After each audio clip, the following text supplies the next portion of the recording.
سامعین، میں بلا تاخیر ایک ایسی شخصیت کو مدعو کرنا چاہتا ہوں کہ میری حیثیت تو نہیں ہے کہ میں کن لفظوں کے ساتھ ان کو تخاطب میں لاؤں اور انہیں مدعو کروں۔ صرف یہ کہہ سکتا ہوں کہ آپ ہوئے شعر و سخن بہترین نقاد، محقق، ماہر تعلیم جناب غلام حسین ساجد صاحب صدارت، آپ سے 10 وقت التماس کرتا ہوں کہ آپ تشریف لائیں اور آپ بسم اللہ الرحمن الرحیم۔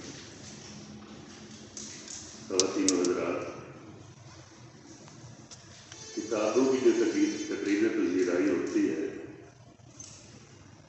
اس میں صدر کی حیثیت ممنون حسین جیسے، اور اگر ممنون حسین جیسی نہیں تو چودھری فضل الہی جیسی تو ضرور ہوتی، کیونکہ سب کہی جانے والی باتیں کہی جا چکی ہیں، خاص طور پر جب اس میں حسین مجروح موجود ہوں، شاید اشرف موجود ہوں، اور پھر صدر سے پہلے صاحب کتاب کو بھی بلا لیا جائے، تو ظاہر کہنے کے لیے صرف ایک لفظ بچتا ہے اور وہ شکریہ ہی ہو سکتا۔ ہمارے ایک دوست تھے ثروت حسین، اگر آپ اردو کے چند اچھے شاعروں کا جو ہے وہ ذکر کرنا چاہیں تو ان میں ثروت حسین کا ذکر جو ہے وہ بہت پہلے آتا ہے۔ وہ انسانی تہذیب کے بچپن تک پہنچنا چاہتے تھے، اور اس کے لیے انہوں نے اساطیری لحن جو ہے وہ اختیار کیا۔ ایک مرتبہ انہوں نے مجھے کچھ اپنی غزلیں بھجوائیں جو ان کی پچھلی غزلوں کے حوالے سے یا اس کے پس منظر میں تو مجھے خاص خوش نہیں آیا، تو میں نے انہیں خط لکھا کہ تمہاری یہ غزلیں ویسی نہیں ہیں جیسی غزلیں تم پہلے مجھے بھیجا کرتے۔ انہوں نے وہ خط چھپ چکا ہے، انہوں نے بہت دلچسپ بات کی۔ انہوں نے کہا مسئلہ یہ ہے کہ درخت جو ہے وہ صرف پھولوں کا نام نہیں ہوا کرتا، اس کا ایک تنا بھی ہوتا ہے، اس کی شاخیں بھی ہوتی ہیں، اس کے پتے بھی ہوتے ہیں، اس کے کانٹے بھی ہوتے ہیں، اور اس کے کھردرے ہاتھ بھی ہوتے ہیں۔ میں جب منتشر اوراق کو جو ہے وہ اوراق کے منتشر کو پڑھ رہا تھا تو مجھے یوں لگ رہا تھا جیسے میں ایک درخت سے مکالمہ کر رہا ہوں، ایک ایسا درخت جس میں زندگی کے سارے رنگ موجود، اس میں افسانے بھی ہیں، اس میں حکایات بھی ہیں، اس میں طنز و مزاح بھی ہے، اس میں عابدی کا رنگ بھی ہے۔ تو مجھے ثروت حسین اس لیے یاد آ رہے تھے کہ یہ کتاب جو ہے وہ زندگی سے جڑی ہوئی کتاب۔ اچھا، اس کے افسانوں کے بارے میں یا اس کے مذاق کے بارے میں یا مضامین کے بارے میں بہت تفصیل سے بات ہوئی، لیکن 2 چیزیں ایسی ہیں جن کے بارے میں شاید بات ہونی چاہیے تھی، یا 2 حصے ایسے ہیں اور ان کے بارے میں بات نہیں ہوئی۔ ایک تو اس کی ایک مختصر سی کہانی ہے، وائرس سکون۔ وہ ایک ایسی کہانی ہے جس نے مجھے جو ہے وہ چونکا دیا۔ اس کہانی میں ہوتا یہ ہے کہ جو کردار ہیں اور جو اپنے آپ کو بڑا بنا کر ظاہر کرتے ہیں کہ ہم بہت بڑے ہیں، ان کے جھوٹ کے جب ملمے اترتے ہیں تو ان کے قد سکڑنے لگتے ہیں اور وہ بولنے ہو جاتے ہیں، اور وہ لوگ جو سادہ لوگ ہیں، جو سچے لوگ ہیں، جن کی کوئی دوسری شخصیت نہیں ہے، جن کے چہرے جو ہے وہ ان پہ کوئی ماسک نہیں ہے، وہ بالکل اسی طرح رہتے ہیں جس طرح کے وہ ہوا کرتے ہیں، ان کے قد و قامت میں کوئی فرق نہیں آتا۔ یہ کہانی ایک ایسا موضوع لیے ہوئے ہے کہ اس پر ایک ناول لکھا جا سکتا ہے۔ مجھے یہ کہانی پڑھتے ہوئے ابھی یہ کہانی پڑھتے ہوئے سارا ماگو جو ہے وہ بہت یاد ہے. وہ آپ جانتے ہیں کہ پرتگال کے ادیب ہیں اور 1998 میں ان کو جو ہے ادب کا نوبل پرائز ملا تھا. اور پاکستان میں ان کی ایک کتاب جو ہے وہ اندھے لوگ کے نام سے ترجمہ ہوئی ہے، احمد مشتاق نے کی ہے. اور یہ ان کی کتاب بلائنڈنیس کا جو ہوتا ہے. اس کے علاوہ بھی ان کی پھر کئی کتابیں ہیں. مثلاً سین ان کی ایک کتاب ہے، تین ایک کتاب ہے، ڈبل ایک ان کی کتاب ہے، اور بھی کچھ کتابیں ہیں، یعنی کوئی 25 کے لگ بھگ ناول. اور جو پچھلے 100 سال کے جو بڑے ادیب ہیں، کہا جاتا ہے کہ ان میں اگر پہلے 10 ادیب جو ہیں ان کا ذکر کیا جائے تو ان میں سارا نوبل کا نام جو ہے وہ آتا ہے. ان کی کتاب بلائنڈنیس بھی جو ہے نا وہ ایک ایسے ہی موضوع سے متعلق ہے. لوگ ہیں جو اچانک اندھے ہونے لگتے ہیں اور ایک وائرس کی طرح ایک سے دوسرا اور دوسرے سے تیسرا، حتیٰ کہ تمام جو زمانہ ہے، تمام جو معاشرہ ہے ان کا جس خطے میں وہ رہتے ہیں وہ اپنی آنکھیں کھو دیتے ہیں. اور ایک عورت جو ہے صرف اس کو دکھائی دیتا ہے اور اس عورت کی وجہ سے آہستہ آہستہ ان کو اپنی آنکھوں کی روشنی واپس ملتی ہے. لیکن جب وہ روشنی ان کو واپس ملتی ہے تو وہ عورت اپنی آنکھیں کھو دیتی ہے. یہ کہہ لیجیے کہ میجک ریئلزم کا بھی ذکر بھی کیا تھا عاطف ملک صاحب نے کہ یہ میجک ریئلزم کی کہانی ہے.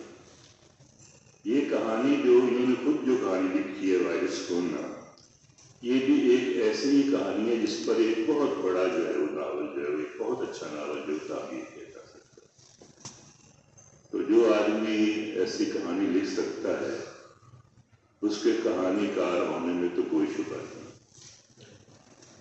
باقی رہا یہ معاملہ کہ جیسے زبان کا ذکر ابھی مجروح صاحب نے کیا اور عنوان کا بھی ذکر انہوں نے کیا، تو میں ان سے بھی متفق ہوں کہ کہانی کار کو جو ہے وہ جیسے ہم اپنے بچوں کے نام بہت سوچ سمجھ کر رکھتے ہیں، اسی طرح ہمیں اپنی کہانیوں کے یا اپنی کتابوں کے نام بھی بہت سوچ سمجھ کر جب رکھنے چاہیے. تو حقیقت یہی ہے کہ اس میں عاطف ملک صاحب نے تھوڑا سا صحافیانہ رنگ جو ہے اختیار کیا. دوسری جو چیز ان کے یہاں ہے وہ ماں جی مثلا ان کا جو خاکہ ہے یا اسے جو بھی یادیں کہہ لیجیے، وہ پڑھتے ہوئے مجھے 2 کتابیں بہت شدت سے یاد ہیں.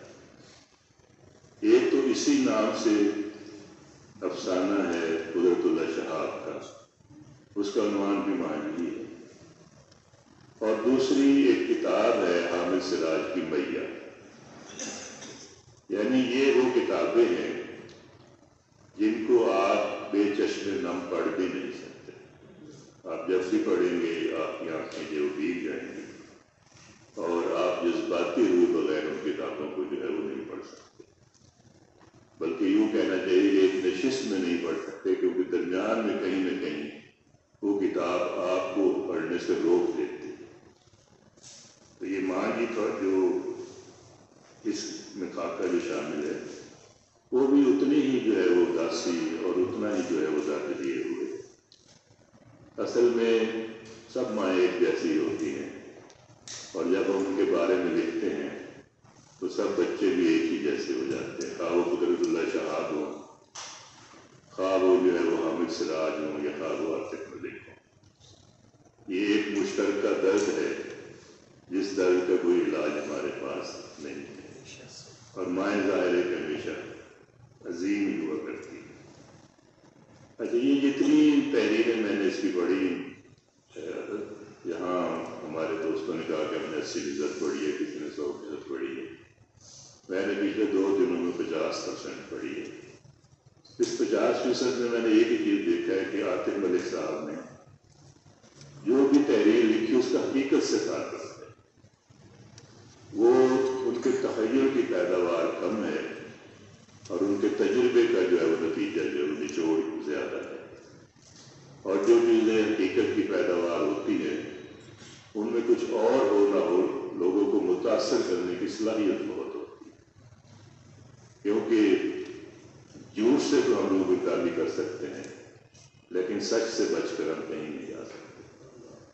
تو اس کتاب میں بھی ہمیں جو ہے وہ جگہ جگہ اس سچ سے سامنا کرنا پڑتا ہے جس سے ہم گزر چکے ہیں، اور ان کی زندگی جو تجربات جو ہیں، جو فضائیہ سے متعلق ہیں یا فضائیہ سے متعلق دوستوں سے متعلق ہیں، یونیورسٹی سے متعلق ہیں، باہر کی دنیا سے جو متعلق ہیں، وہ سارے تجربات بہت ہی جو ہے وہ سچائی کے ساتھ اس میں بیان ہوئے۔ اس کتاب کی سب سے بڑی خوبی اس کا سچا ہونا ہے، اور اگر زبان جو ہے اس کو تھوڑا سا پالش کر کے اگر اس کو جو ہے لکھا جاتا تو شاید اس کی تاثیر اور بھی جو ہے وہ زیادہ ہوتی، لیکن کوئی بات نہیں، اردو زبان بھی اپنے اندر اتنا صلاحیت ضرور رکھتی ہے کہ ہمیں جھنجھوڑ سکے، کیونکہ ہمیں گرم ہاتھ اتنا بڑا جھٹکا نہیں دیتے جتنا جھٹکا ٹھنڈے ہاتھ دیا کرتے۔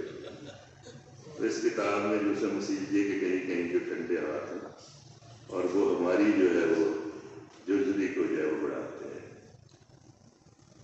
اچھا، یہاں دو چیزوں کا ذکر ہوا، ابھی لاہور جم خانہ کی جو کھانے کا ذکر ہوا، اور اس کے علاوہ جو ہے وہ آسٹریلیا میں بکرے کی تلاش کا ذکر ہوا۔ یہ مجھے اس لیے بہت دلچسپ لگے کہ گیلانی صاحب کی طرح بھی اس تجربے سے گزر چکا، اور انہوں نے آسٹریلیا میں بکرا تلاش کیا، میں نے یہی بکرا جو ہے وہ امریکہ میں تلاش کیا، تو پتہ چلا کہ امریکی بکرے ہو یا آسٹریلوی بکرے اندر سے ایک ہی ہوتے ہیں، ان میں کوئی فرق نہیں ہو، تو کم از کم بکروں کی دنیا میں آسٹریلیا ہو یا امریکہ یا اس طرح کی جو دوسری ترقی یافتہ دنیا وہ ایک ہی ہو کرتی ہے۔ بہرحال یہ کتاب جو ہے وہ بچے کے حصوں میں بکھری ہوئی ہے، لیکن اصل میں سمجھتا ہوں کہ یہ عاطف ملک کی آپ بیتی ہے۔ فرق صرف یہ ہے کہ انہوں نے اسے آپ بیتی کہہ کر ہمارے سامنے پیش نہیں کیا، اور آپ بیتی جو ہے وہ اس کا لکھنا بڑا مشکل ہوتا ہے۔